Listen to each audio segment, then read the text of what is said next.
Hi there. Here's my somewhat overdue review of the second season of Jurassic World's Chaos Theory. I haven't had much time to work on this as I've been on a school trip to Paris, but here it is. Here's how I'll be handling it. First, I'll give a quick recap of the story with some of my thoughts on the episodes after each one. Then I'll discuss every new but also returning character, and I'll finish with the dinosaurs.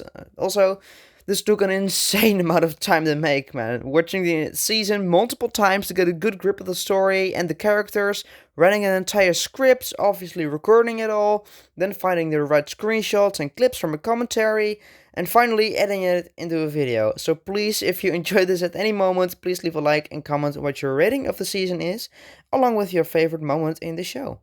Episode 1. Batten Down the Hatches. The first episode starts off an unclear amount of time later from the previous season. The group, consisting of Darius, Kenji, Sammy, Yazmina, and Ben, have taken shelter in a shipping container on board the boat they entered at the end of the first season. They survive on rainwater and cabbages, by the looks of it.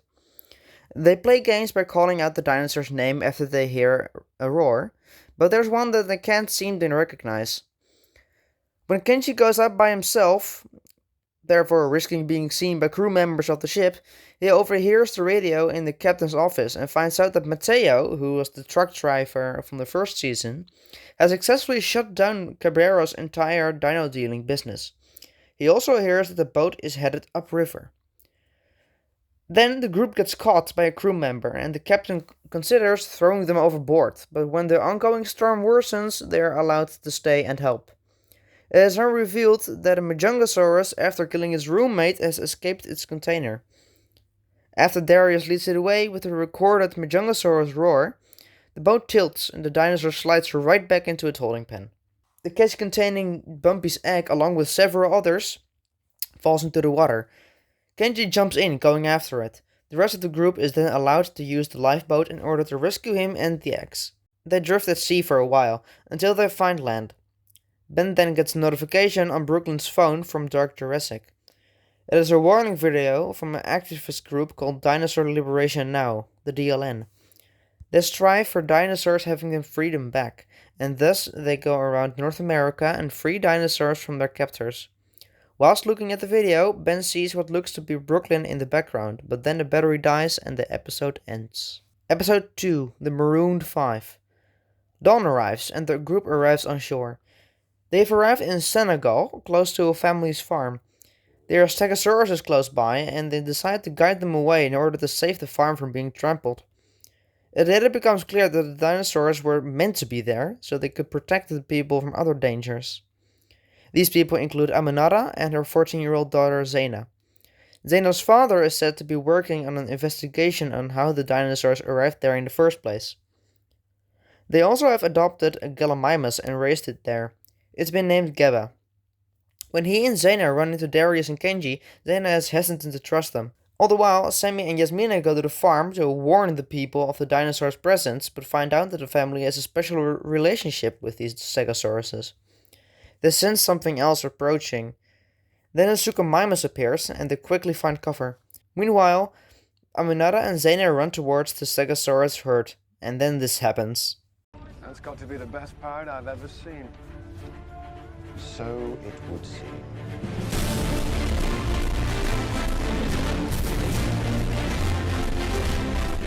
Ben returns, having looked for service on Brooklyn's phone. He now knows that what he saw was true, but he doesn't tell his discovery. Episode 3. Clever Girl 186. As many of us had expected, we are given a dedicated episode on Brooklyn's survival. It starts off right when she wakes up in Ronnie's house after the attack. In flashbacks, it is revealed that the Allosaurus didn't catch Brooklyn at all, but it was Ghost the Atrociraptor that bit her arm off. It's unclear how it's possible that Ghost never went through with the execution, but we do know that Ronnie, who goes by the name Clever Girl 86, found her semi-conscious and took her home. There she amputated her arm and stitched her up. More flashbacks happen, and we see what Brooklyn was up to before the night of the attack. When she discovers that her friends, along with everyone else, think she's dead, she decides to stay dead in order to find out who the broker is. Episode 4, The Adjustment. Episode 4 makes a little time jump. Brooklyn has joined the DLN and is going around America freeing dinosaurs from breeding facilities and whatnot. She tries to look for clues that might lead to the broker. Ernest is the leader of the group. Brooklyn has gone full undercover now and is going by the name Sydney. She's also keeping in touch with Ronnie. She notices that a lot of the facilities they hit are near airports. Ernest then goes a little too far with some employees at another facility, but Brooklyn saves them and then persuades Ernest to take their work abroad. He arranges a ship to Dubai, but Brooklyn tricks them and goes alone, leaving the others, after learning the password. Back in Senegal, Ben is learning more about the DLN and sends Brooklyn a text, letting her know he's aware and that she survived. The rest of the group is stocking up on resources for the trip upriver. Ben finds a hidden tracker inside the lifeboat they used. That's when Geba gets taken away in the back of a pickup truck and Kenji gets robbed of the eggs. Episode 5 Troubled Waters. The group, now joined by Zayna, takes off with 2 motorboats, heading upstream. Now, the 2 stories are happening at the same time. Brooklyn has been in Dubai for a couple weeks now, keeping an eye on what she presumes to be the broker's apartment, learning their routine. When the broker leaves, she goes inside, disguised as a delivery girl. She snoops around a little, but the broker quickly returns and is revealed to be Soyona Santos. She makes Brooklyn pose for her, and she wants to paint her holding a bouquet of flowers. The 2 have a conversation, but then this happens. Oh, you didn't know what they were up to. Don't worry, I'll catch up to them soon enough.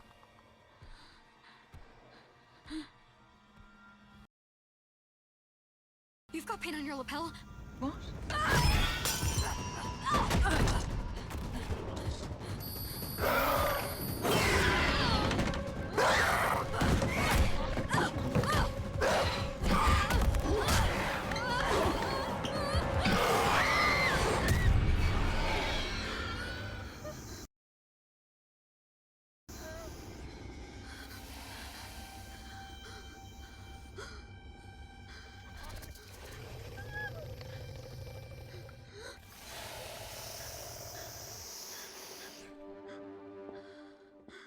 You moved.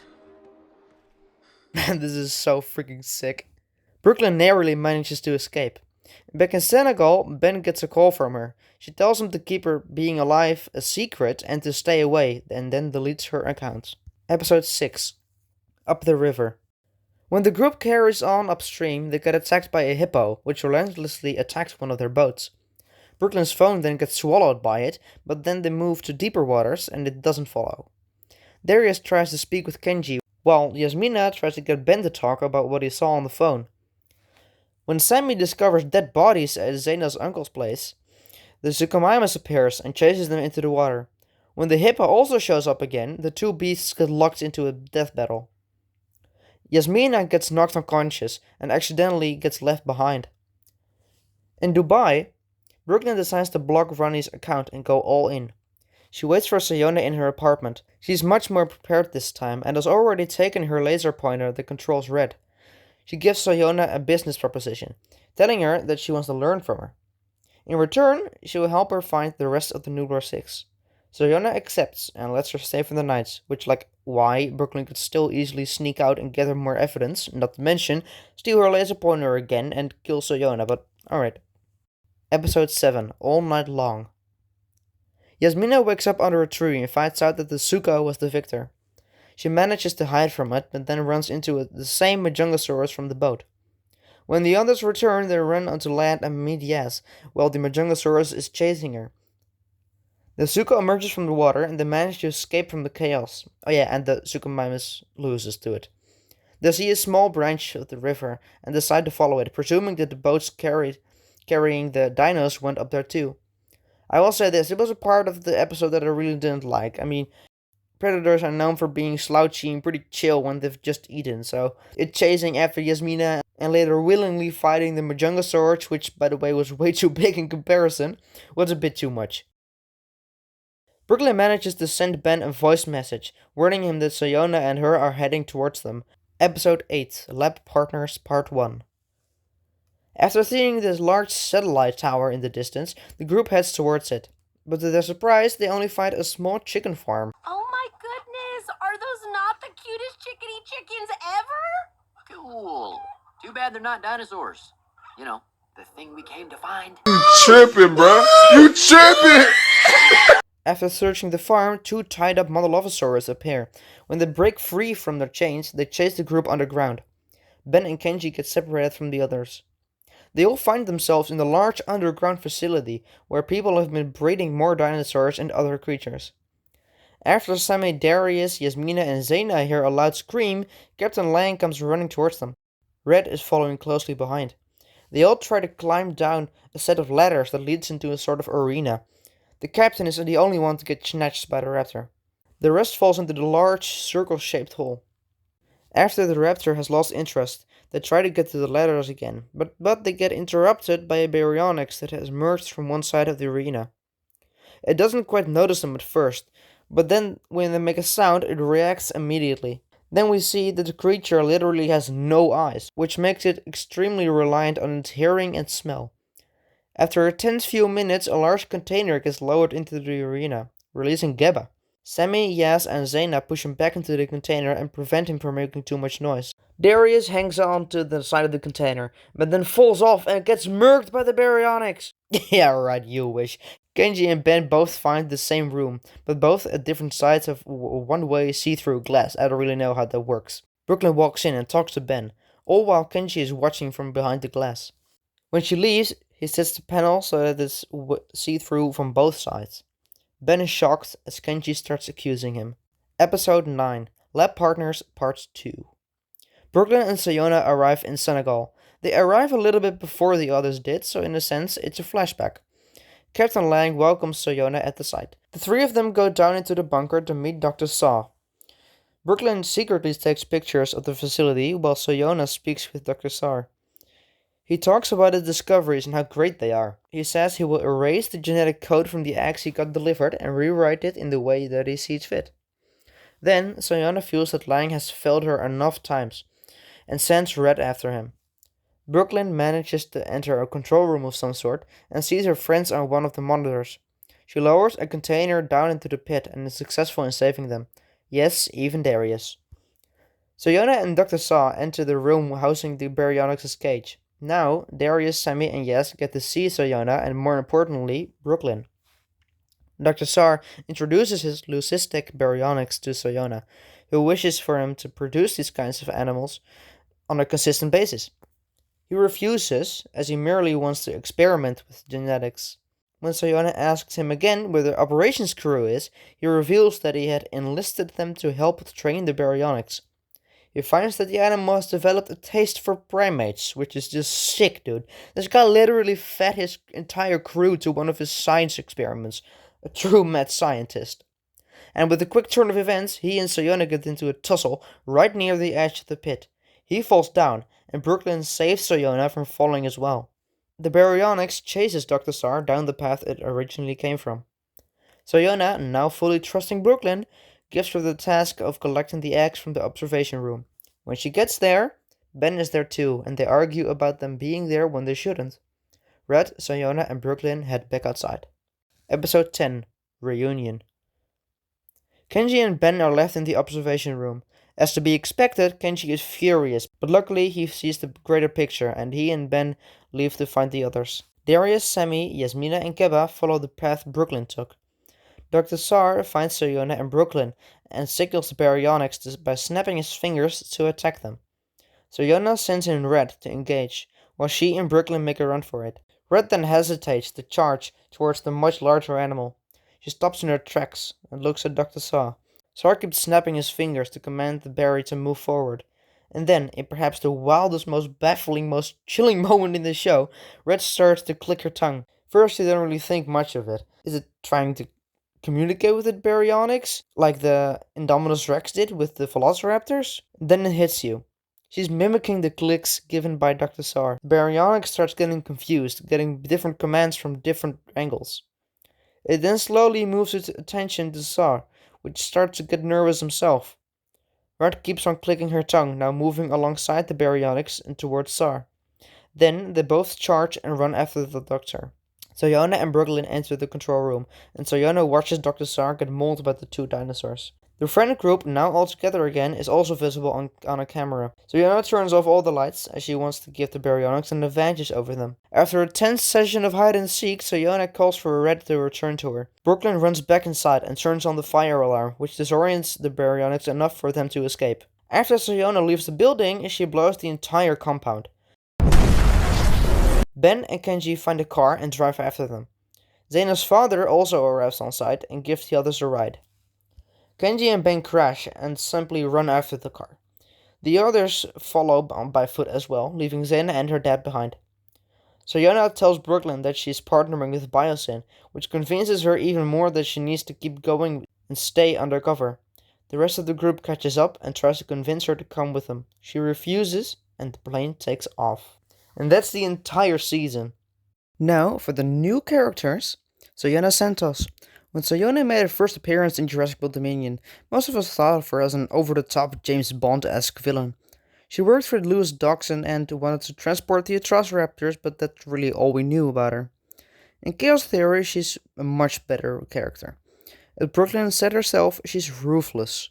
Speaking in a friendly manner at first, and then suddenly sending her Atrociraptor after whoever she wants to get rid of. And yes, she did this in Dominion too, but the scenes were much more down to earth and much tenser. I also like that she's actually a real fanatic of dinosaurs. It shows that while two people can both like them, they can still have very different views on how dinosaurs and humans should coexist. The 4 Atrociraptors are in her possession, as she was the one that made an unknown geneticist breed them for loyalty. Overall, another amazing, somewhat new villain. Dr. Sarr. Dr. Wu has been the main scientist during the entirety of the franchise. He's done some questionable things like creating the hybrids or messing too much with an animal's genome. But this guy, he was on another level, man. At least with Wu, it was mostly him being neglectful. He had no real malicious intent. Dr. Sarr intentionally altered a Baryonyx embryo so that it hatched without its eyes. And he intended to keep going with his research, and wanted to experiment even more. It's a shame he died within only a few episodes. He had a lot of potential. Captain Lang. At first, it didn't really seem like this guy had any real importance. He showed up for the first episode and that was it. I really didn't expect to see this character again after the first episode, but I was glad to see his return. He actually looked like an alright guy who just ended up with the wrong boss. Unfortunately, he got killed by Red. Zayna. When this character was first introduced, I think many of us feared the worst, another annoying character to deal with, but for the most part I didn't really mind her. She actually received a fair amount of character growth, even though it really doesn't matter to the overall story, as she's likely not going to appear in Season 3 again. The Atrociraptor Handler. This season she only appeared in Brooklyn's flashback. It's a shame we didn't get to see more of her, as I believe that many of us would have loved some more of the pale and creepy lady with the whistle. Now for the returning characters. Brooklyn. Arguably the main character in the second season, Brooklyn's character received a lot of growth throughout the season. She has decided that she needs to prioritize her work with Soyona and take her down, even if that means turning your back on your friends. She still very much cares about them though. This is shown by how hard she tries to save them when they're inside the pit alongside the Baryonyx. And even before that, in her mind, everything she did, blocking her friends' accounts and not telling anyone she survived, was all for the safety of her own friends. Darius. Darius had another great season for his character. He's still in his leading role, which most of the time suits him quite well. It's only when Zayna humbles him a few times throughout when he realizes he might have been underestimating other people and shouldn't be as cocky. His relationship with Kenji is fully restored since what presumably happened with Brooklyn. Kenji. There's a recurring theme in this entire season surrounding Kenji. He keeps putting himself in dangerous situations to save people or things he finds important. It's obvious that he hasn't yet gotten over his dad's death, and is now trying his very hardest to protect his friends, especially since he still thinks Brooklyn is dead. But when he finds out that Ben knew she was alive, it really does break him. Not only because he blames him for not telling him, but also Brooklyn herself. Sammy. In episodes 6 and 7, there's a lot of focus on Sammy's bravery and how much Zayna admires it. Especially in the 7th, they focused on this way too much. The entire purpose of a whole segment of this episode is to show how Zayna was right in not letting them travel by land. It's fine that there was a little bit of, I don't trust you before, but now I see you were right, but I felt like this was just really unnecessary. Most of it anyway. Other than that, Sammy hasn't really changed that much. Ben. When Ben sees Brooklyn in a recent video posted by the DLN, he starts freaking out and doesn't know whether to tell his friends or not. He struggles with this during almost the entire season, and thus gets a bit separated most of the time. It is nice to see the others pick up on this and ask him what's going on, but unfortunately for them, he doesn't ever tell them. When he sees Brooklyn in person, he's still just as shocked as if he didn't know. Yazmina. I don't really have a whole lot to say about her this season. There was one scene with her that I really did like. Yazmina is trying to convince Ben into spilling what he saw on Brooklyn's phone, while Darius is trying to get her help in questioning Kenji, and then Sammy also comes running to her, telling her about the dead bodies she found. Yaz gets completely overwhelmed with so many people demanding her attention. Fortunately, she doesn't have to pick a person because she gets interrupted by Pteranodon. Now for the new dinosaurs in this season. Majungasaurus. The Majungasaurus was set up as the new big bad of the season, although it only really appeared in 2 episodes. Also, its design could have been better. Shorter hind legs, a more prominent horn, and maybe a new color scheme might have helped it. Other than that, a solid new addition to the franchise. Suchomimus. After its introduction in the first season, we all expected a lot from this. And overall, I think it did deliver. The plot of the first couple episodes didn't really help it, but in episode 6 it was peak. I loved this individual's color scheme, very unique. I just hope they quit killing off Spinosaurids. Hippopotamus. What's this? A hippo? Yes, I had to talk about this. I actually really liked its appearance. It reminds us that this is still the world we know, with just prehistoric animals included. It's aggressive and scary and just as accurate. Not to mention its awesome fight with the Suchomimus. Atrociraptor Red. I think a lot of us just got a new favorite Atrociraptor. The part where she takes control of the Leucistic Baryonyx was just so unexpectedly chilling. I believe she also got her own soundtrack, which just made things even better. They made the raptor scary again. The Leucistic Baryonyx. Now this is what the Jurassic franchise needs. No more hybrids, but genetically altered dinosaurs. Its first appearance was just like A Quiet Place, which I absolutely adore. I thought I was tripping when I couldn't see its eyes where they should have been. Again, a shame this series seems to have a thing for killing off Spinosaurids. Geba. Finally, a Gallimimus that doesn't get one-shotted by every carnivore in existence. It fighting back against Red and actually succeeding in keeping her away was a surprise, to be sure, but a welcome one. His colorings aren't that unique, but I like that they at least made him stand out. Geba's existence in the world of Jurassic is a great move in my opinion. When you've got so many ships and trucks transporting dinosaurs across the globe, things like this are bound to happen. Final thoughts and rating. Phew, now that I've done talking about the story and its characters, I can give my rating, but before I do that, I want to point out a few things I liked and a few things I didn't, other than the things already discussed. Things I liked. The way the campers talked about Brooklyn, it's clear that everyone is still bearing much grief from her passing, and when Ben finds out she's alive, it takes a heavy toll not being able to tell anyone. The cinematography, there were some amazing shots in there, most notably the picture I'd used at the start of the video, and the Suchomimus swimming after Yazmina. I also really liked the scene when Red stalked the campers, as well as many more.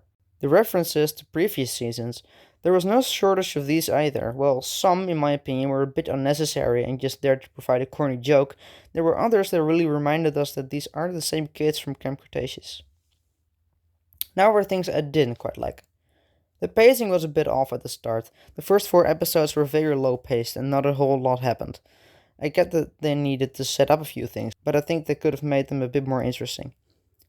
Secondly, a lot of episodes follow the same canvas.